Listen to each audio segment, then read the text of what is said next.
ጤና ይስጥልን እንደምንላችኋል ውድ ተመልካቾቻችን ከአባይ ቴሌቪዥን የሚተላለፍላችሁ የዕለተ ረቡዕ ጥር 27 ቀን 2018 የዜና ላፍታ የመረጃ ሰዓታችን ተጀምሯል። ጠቅላይ ሚኒስትር አብይ አህመድ የወልቃይትን የባለቤትነት ጥያቄ እርሳቸውም ሆነ የፓርላማ አባላት እንደማይወስኑ ማስታወቃቸውን ኢዜማና ኦፌኮን ጨምሮ 4 ፓርቲዎች በድምሩ 543 እጩዎችን ማስመዝገባቸውን እንዲሁም ትግራይ ክልል መቀለ ከተማ ነዳጅ በጥቁር ገበያ ዋጋ ከ220 እስከ 250 ብር እየተሸጠ መሆኑን መገለጹን ጨምሮ ሌሎች መረጃዎችን ይዘናል። ከዜናዎቹ ጋር እኔ ራቢያ ከድር ከናንተ ጋር ቆይታ አደርጋለሁ። አብራችሁን ቆዩ። ጠቅላይ ሚኒስትር አብይ አህመድ የወልቃይትን የባለቤትነት ጥያቄ እርሳቸውም ሆነ የፓርላማ አባላት እንደማይወስኑ አስታወቁ። ጠቅላይ ሚኒስትር ዶክተር አብይ አህመድ በትናንትናው ዕለት ከህዝብ ተወካዮች ምክር ቤት አባላት ለቀረበላቸው ጥያቄዎች ምላሽና ማብራሪያ ሰጥተዋል። ከቀረቡላቸው ጥያቄዎች መካከልም ከሰሜን ኢትዮጵያ አካባቢዎች የተፈናቀሉ ዜጎችን ወደ ቀድሞ መኖሪያቸው ለመመለስ የፌዴራል መንግስት እያከናወናቸው የሚገኙ ስራዎች በምን ደረጃ ላይ ይገኛሉ የሚሉ ይገኛሉ። በተጨማሪም ህወሓት ለዓመታት ሲያደርገው እንደነበረው የተፈናቀሉ ዜጎችን ለፖለቲካ ዓላማ ሲጠቀምባቸው ይታያል ሲሉ የተናገሩት አንድ የፓርላማ አባል ለተፈናቃዮች ድጋፍ እንዳይደርስና ወደ ቀያቸው እንዳይመለሱ እያደረገ ይገኛል በማለትም ከሷል። ይህንንም ሁኔታ ለመፍታት በፌዴራል መንግስት በኩል ምን እየተሰራ ይገኛል ሲሉም ተያያዥ ጥያቄዎችን አስከትለዋል። ለጥያቄው ምላሽ የሰጡት ጠቅላይ ሚኒስትር አብይ በጉዳዩ ላይ የፌዴራል መንግስት ጽኑ እምነት ያሉትን አስረድተዋል። የወልቃይት አካባቢ ነዋሪዎች ከትግራይም ይፈናቀላሉ፣ ከወልቂጤም ይፈናቀላሉ፣ ከአሶሳም ይፈናቀላሉ። ወልቃይት በሰላማዊ መንገድ መኖር 100% መብቱ ነው ሲሉም ጠቅላይ ሚኒስትሩ የመንግስታቸውን አቋም አስታውቀዋል። የወልቃይትን ጉዳይ እርሳቸውም ሆነ የፓርላማ አባላት እንደማይወስኑ የገለጹ ጠቅላይ ሚኒስትር አብይ አህመድ በወልቃይት ህዝብ ህልውና ላይ መወሰን የሚችለው የዚያው አካባቢ ህዝብ መሆኑን አመላክተዋል። የወልቃይት አካባቢ ነዋሪዎች ከትግራይ የሚፈናቀሉ፣ ከወልቂጤ የሚፈናቀሉ፣ ከአሶሳ የሚፈናቀሉ ወልቃይት በሰላማዊ መንገድ መኖር 100% መብታቸው። ይሄ የፌዴራል መንግስት በጽኑ የሚያምነው ጉዳይ ነው። ነገር ግን ወልቃይትን በሚመለከት ሁላችሁም ታውቃላችሁ፣ ሚስጥር አይደለም። የይገባኛል ጥያቄ በአማራና በትግራይ ክልል ለረጅም ጊዜ ቆይቷል። ሁለቱም ክልሎች ማስረጃ አስደግፈው ተቀባይነት ይኖረው ማይኖረው ይሄ ቦታ ይገባኛል ይላሉ። ፌዴራል መንግስት እያለ ያለው ሰው አይፈናቀል፣ ባለበት ይመለስ፣ ራሱን ያስተዳድር፣ ራሱ ይወስነው ነው። አንድ ሰው እዚህ ተቀምጦ ከሚወስን በሪፈረንደም በህጉ አግባብ ይወሰን ነው። ለምን ማን መወሰን ይችላል? አሁን በዛ ህዝብ ህልውናና መሻት ላይ ማን ከእናንተ መካከል መወሰን ይችላል? ራሱ ህዝቡ ቤቱ ገብቶ በሰላም ኖሮ እኔ ልተዳደር የሚገባኝ እዚህ ወይም እዚያ ነው ካላለ በቀር የትኛው ባለስልጣን ነው በቃ የሚገባ እዚህ ነው ብሎ መወሰን የሚችለው? ይሄው ባለፉት ዓመታት በዚህ ምክንያት የወልቃይት ህዝብ እንደ የትኛውም ኢትዮጵያዊ የሚገባውን በጀት ማግኘት ሲገባው፣ ትምህርት መደገፍ ሲገባው፣ ጤና መደገፍ ሲገባው ፌዴራል መንግስት ማገዝ የሚገባውን ነገር ሳያግዘው እንዲቆይ ያደረገው ጉዳይ ይሄ ጉዳይ በሰላም ሊፈታ ይሻላል፣ ሁለት ወንድማማች ህዝብ በሚያባላ መንገድ ሊፈታ ይገባውም ከሚል ጽኑ እምነት ነው። እኔ አልወስንም የወልቃይትን ጉዳይ ተስፋ አደርጋለሁ፣ እናንተም አትወስኑ። የሚወስነው የዛ አካባቢ ህዝብ ነው።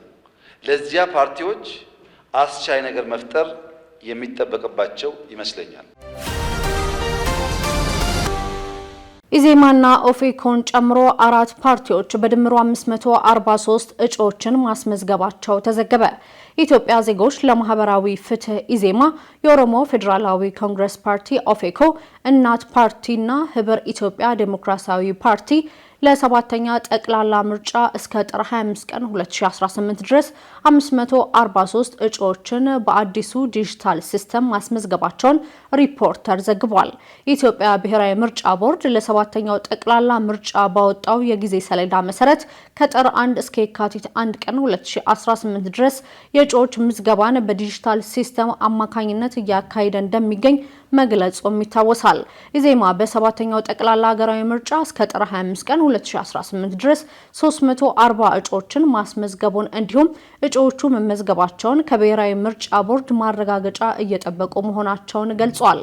የህብር ኢትዮጵያ ዴሞክራሲያዊ ፓርቲ በበኩሉ 120 ያህል እጩዎችን ለማስመዝገብ አቅዶ እስከ ጥር 26 ቀን 2018 ባለው ጊዜ ውስጥ ያስመዘገባቸው እጩዎች ከ3 እንደማይበልጡ ገልጿል። የእናት ፓርቲ እስከ ጥር 25 2018 ባለው ጊዜ በተለይም ለአዲስ አበባ ከተማ አስተዳደር ምክር ቤት 180 እጩዎችን ማስመዝገባቸውን ነገር ግን ከተመዝጋቢዎቹ ውስጥ ከብሔራዊ ምርጫ ቦርድ የእጩነት ማረጋገጫ ያገኙት ከ20 እንደማይበልጡም አስታውቋል። የኦሮሞ ፌዴራላዊ ኮንግረስ ፓርቲ ኦፌኮ ከ3 ወራት በፊት ባደረገው ስብሰባ በ2018 በሚያካሂደው ሰባተኛው አጠቃላይ አገራዊ ምርጫ ለመሳተፍ በመላ አገሪቱ ሰላምን ማረጋገጥ፣ የፖለቲካ ምህዳሩን ማስፋትና ሁሉንም የፖለቲካ እስረኞች መፍታትን ጨምሮ ሌሎች ቅድመ ሁኔታዎችን ማስቀመጡ የሚታወስ ሲሆን 10 እጩዎችን በዲጂታል ሲስተም በማስመዝገብ ሂደት ላይ መሆናቸውንም አመላክቷል። የኢትዮጵያ ብሔራዊ ምርጫ ቦርድ ሰብሳቢ ወይዘሮ ሜላትወርቅ ኃይሉ የመጪውን ምርጫ የጸጥታ ሁኔታን በተመለከተ ከክልል ርዕሳነ መስተዳድሮች ከጸጥታ ቢሮዎችና ከፖለቲካ ፓርቲዎች ጋር ሰኞ ጥር 25 ቀን 2018 በተደረገ ውይይት ባደረጉት ንግግር ለመጀመሪያ ጊዜ ተግባራዊ ስለተደረገውና እጩዎችን በዲጂታል መንገድ ምዝገባ ስለሚያካሂዱበት አሰራር ማብራሪያ መስጠታቸውም አይዘነጋም። በትግራይ ክልል መቀለ ከተማ ነዳጅ በጥቁር ገበያ ዋጋ ከ220 እስከ 250 ብር እየተሸጠ መሆኑ ተገለጸ። በትግራይ ክልል መዲና መቀለ ከተማን ጨምሮ በሌሎች የትግራይ አካባቢዎች ነዳጅ ከማደያዎች መጥፋታቸውን ተከትሎ በጥቁር ገበያ ዋጋ በጀሪካንና በፕላስቲክ የውሃ ማሸጊያዎች እየተሸጠ መሆኑ ተገልጿል። በከተማዋ የሚገኙ አስተያየት ሰጪ አሽከርካሪዎች መንግስት የነዳጅ ተመንን 110 ብር እንዲሸጥ ዋጋ ቢቆርጥለትም ነዳጅ በጥቁር ገበያ በየመንገዱ በሊትር ከ220 ብር እስከ 250 ብር እየተሸጠ መሆኑን ይናገራሉ። ከ220 እስከ 250 ብር በሊትር እየገዛን ነው የምንጠቀመው። ከየት እንደሚመጣ ስለማይታወቅ የነዳጁ ጥራት በጤናችንና በንብረታችን ላይ ችግር እየፈጠረ ነው። ህብረተሰቡ ደግሞ ለነዳጅ በምንከፍለው ልክ እንድናስከፍለው ስለምንገደድ ያማራል ሲሉም አስረድተዋል። ይህም በክልል ውስጥ ያለውን መደበኛ የነዳጅ አቅርቦት እጥረት፣ የትራንስፖርት አገልግሎትና የሸቀጦች ዋጋ እንዲጨምር እንዲሁም የነዋሪዎች እንቅስቃሴ እንዲገደብ ማድረጉንም ገልጸዋል። በመቀሌ በፕላስቲክ ኮዳዎች ነዳጅ የሚሸጡ ወጣቶች እንደሚናገሩት ደግሞ ከነዳጅ ማደያው አውጥተው ለኛ የሚሸጡልን አካላት አሉ። አብዛኛው ጊዜ በሌሊት ነው የሚወጣው። እነዚህ ለኛ 210 ብር ይሸጡልናል፣ እኛ ደግሞ እስከ 230 ብር እናጣራለን ማለታቸውንም ቢቢሲ ዘግቧል። በክልል ውስጥ ካሉ 70 የሚጠጉ የነዳጅ ማደያዎች ውስጥ የሁለቱ ባለቤት የሆኑት አቶ ጽጋብ ኃይለ በበኩላቸው በመቀሌና በማይጨው የገነባቸው ማደያዎች በአቅርቦት እጥረት ምክንያት ከተዘጉ ከ4 ወራት በላይ እንደሆናቸውም ይናገራሉ። ይህም ምክንያቱ ምን እንደሆነ እንደማያውቁም ማብራራታቸውን ዘገባው ጠቅሷል። አክለውም እኛ ስራ ላይ አይደለንም፣ ስራችን ከባንክ ብድር ጋር የተያዘ ስለሆነ ደግሞ ለባንኩም ሆነ በስራቸው ላሉ ከ38 በላይ ለሚሆኑ ሰራተኞች መክፈል እንዳቃታቸውም ተናግረዋል። ይሁን እንጂ ከቀናት በፊት የነዳጅና ኢነርጂ ባለስልጣን ዋና ዳይሬክተር ዶክተር ደስታው መኳንንት በትግራይ ክልል ነዳጅ በበቂ ሁኔታ እየደረሰ አይደለም የሚል ቅሬታ የትግራይ ክልል ብቻ እንዳልሆነ ከሁሉም ክልሎች የሚቀርብ ችግር መሆኑን መግለጻቸውንም መዘገባችን ይታወሳል። የኢትዮጵያ ፌዴራል ፖሊስ ለ50 ዓመታት ሲጠቀምበት የቆየውን የተሽከርካሪ ታርጋ ለውጥ አደረገ። የኢትዮጵያ ፌዴራል ፖሊስ ለ50 ዓመታት ያክል ሲጠቀምበት የቆየውን የተሽከርካሪ ታርጋ ለውጥ ማድረጉን ዛሬ በሰጠው ጋዜጣዊ መግለጫ ላይ አስታውቋል። የፌዴራል ፖሊስ ሎጂስቲክ ዋና መምሪያ ኃላፊ ረዳት ኮሚሽነር እሸቱ ፈጣ ከ50 ዓመታት በላይ አገልግሎት ላይ የነበረው የፌዴራል ፖሊስ ተሽከርካሪ ሰሌዳ የተዘበራረቀና ወጥነት የሌለው እንዲሁም ለቁጥጥር አመቺ እንዳልነበር ተናግረዋል። በንጽጽርም አዲሱ የተሽከርካሪዎች ሰሌዳ ከቴክኖሎጂ ጋር የተሳሰረና ከመረጃ ቋት ጋር የተጣመረ መሆኑን ጠቁመዋል።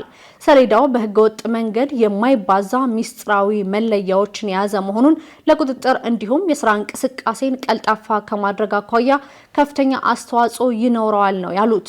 ከዚህ ቀደም የነበረው የተሽከርካሪ ታርጋ ቀለምና ቁጥርን ብዛት የያዘ በመሆኑ በቀላሉ ለፎርጂድ አሰራር የተጋለጠ መሆኑንም ተናግረዋል። አዲሱ ታርጋ የተቋሙ ሎጎን የያዘ እንዲሁም ሚስጥራዊ መለያ ያላቸውን ባርኮዶችን ያካተተ መሆኑንም አመላክተዋል።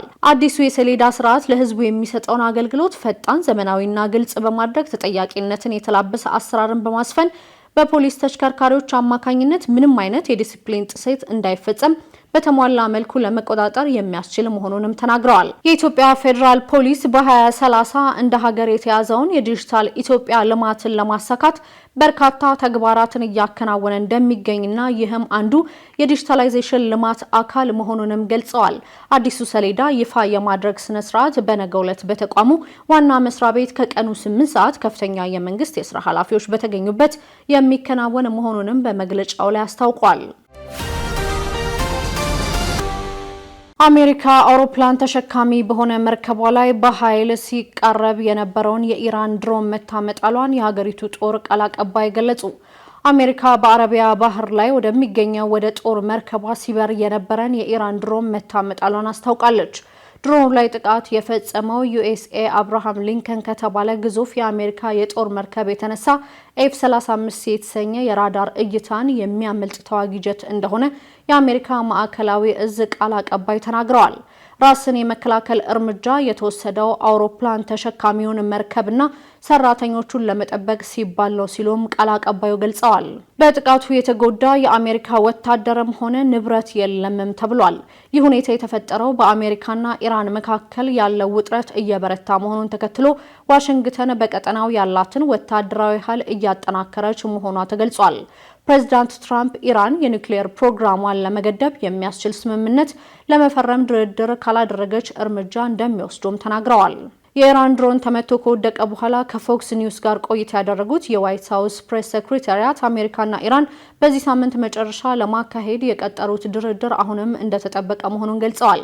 የኢራን ጠቅላይ መሪ በበኩላቸው ሀገራቸው ላይ የሚፈጸም ማንኛውም አይነት ጥቃት ቀጠናዊ ጦርነት እንደሚያስነሳ መናገራቸውም ይታወሳል። የትናንቱን የድሮን ክስተትን በተመለከተ እስካሁን ድረስ ከቴህራን በኩል የተሰጠ አስተያየት የለም። በሌላ በኩል ማክሰኞ ዕለት ኢራን በሆርሙዝ የባህር ላይ ሲያርፍ በነበረ የአሜሪካ ባንዲራ የሰቀለና ሰራተኞችን የያዘ የንግድ መርከብ ላይ ትንኮሳ እንደፈጸመ የአሜሪካ ጦር ገልጿል።